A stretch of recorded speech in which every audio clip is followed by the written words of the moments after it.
Guess who's coming back?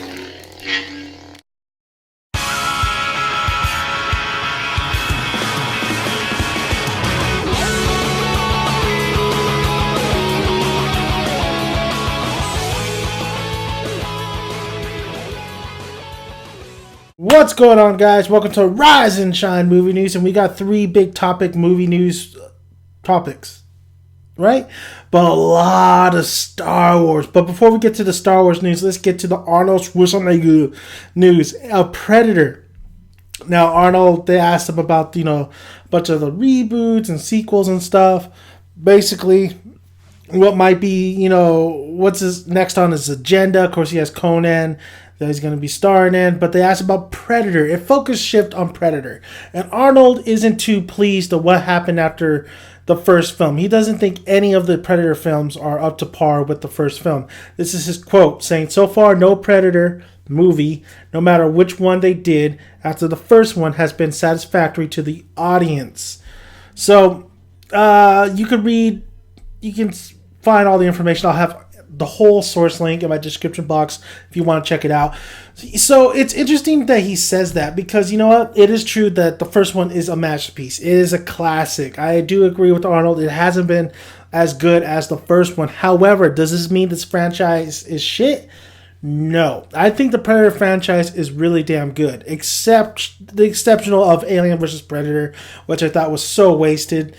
But Predator 2, a lot of critics hated that. But honestly, I really enjoyed the shit out of it. I think it's a really, really good sequel to the Predator, to the first one. I mean, it's not like the first one either. This takes place in New York. It's based off the book Concrete Jungle. If you haven't read Concrete Jungle Predator, it is awesome. It's actually Arnold Dutch's character's brother who faces off with the Predator in Concrete Jungle. And Predator 2, it's Danny Glover. Or Donald Glover. Danny Glover. Damn it. Stupid Glovers. Anyway, so Predator 2 was really a fun time. It's that R-rated, hard R. I mean, it really did it was just a lot of fun. And then you got Bill Paxton. He gets killed by the Predator. Spoiler alert. I mean, it's been out for how many years? But I do think Predator 2 was awesome. And I think Predators was a good callback to the first one. I think Robert Rodriguez, who didn't direct the film, but he pretty much, that was his fingerprints on it. He really did do a good job bringing that Predator franchise and having the same tone and feeling as the first one. I did like Adrian Brody, even though he was a lot skinnier. I did like his character. I did like the chick who was the sniper. I mean, I thought there was a good cast of characters in that film. Now, of course, Shane Black is doing a reboot / sequel to the Predator, and I think Shane Black, his movies are, you got Kiss Kiss Bang Bang, which I think is great, but I'm not overly, fond of. Iron Man 3, I really hated. But Shane Black, Lethal Weapon, I believe it was 2, maybe it was the first one. But, Shane Black, I do think it's in capable hands. He was in Predator. He was, the one with the glasses who was telling these bad jokes to Billy. So, I think Shane Black really does have a hand. Hopefully they try to bring in Arnold for a Predator. I would love to see Arnold come back.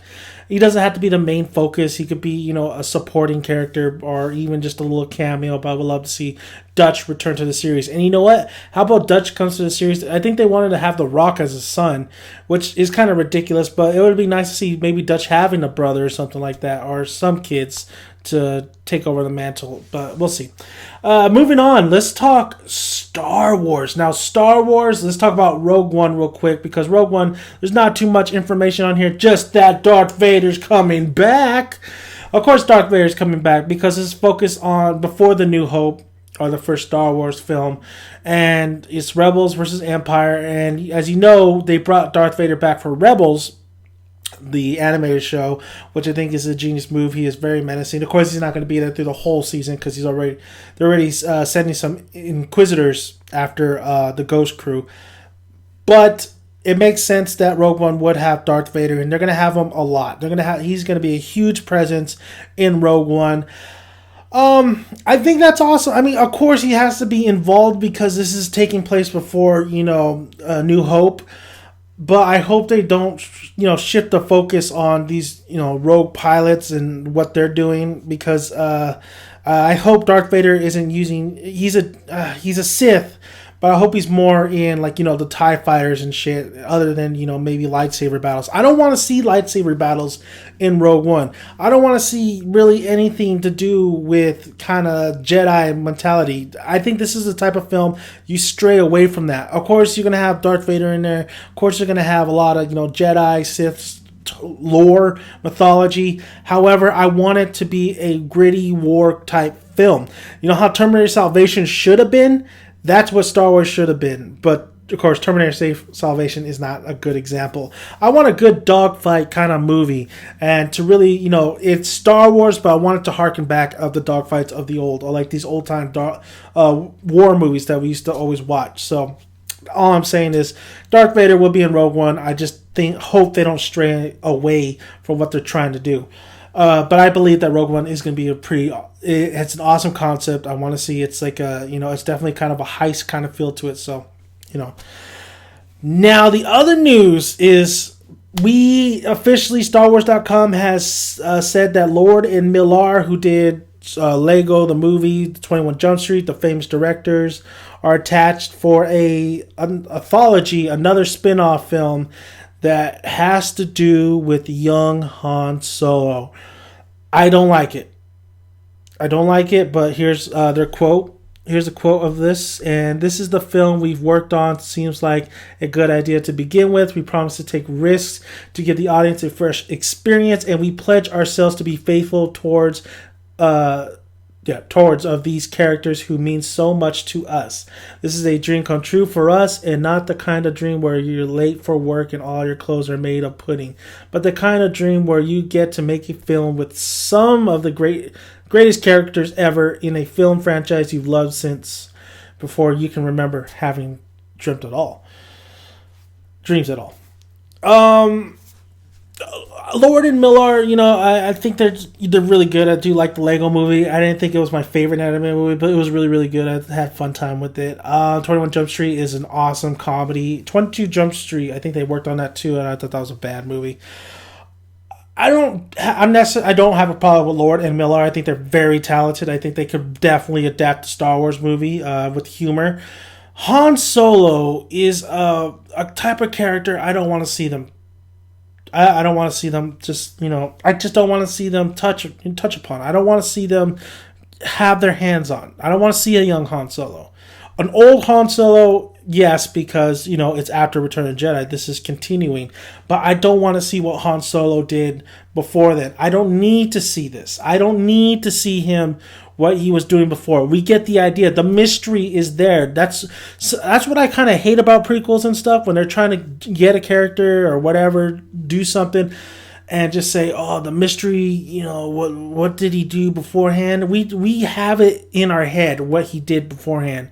We don't need to see it. I think Han Solo is a character we just do not need to touch. There's other characters in the Star Wars universe that you could do a spin-off or an anthology film, and especially Boba Fett. I think Boba Fett would be the best case because everybody loves that character. He's a popular character, and you could do something with him, even though, to me, there was really nothing there in the Star Wars movies, but now they can make something there.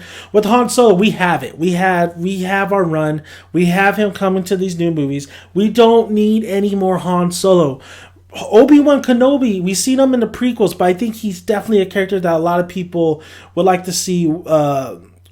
Definitely, it kind of contrasts or whatever. Scoots out my thing about Han Solo, and we don't need to see him what he did beforehand. Same with Obi-Wan.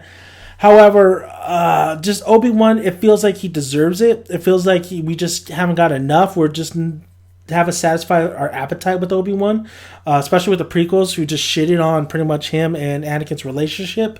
With Han Solo, we're satisfied. We're more than satisfied. Now we're just grubbing the shit out of whatever's going to come out with Harrison Ford and Han Solo. So I like the directors. I don't think Han is the character they need to focus on. I think there's other characters to do.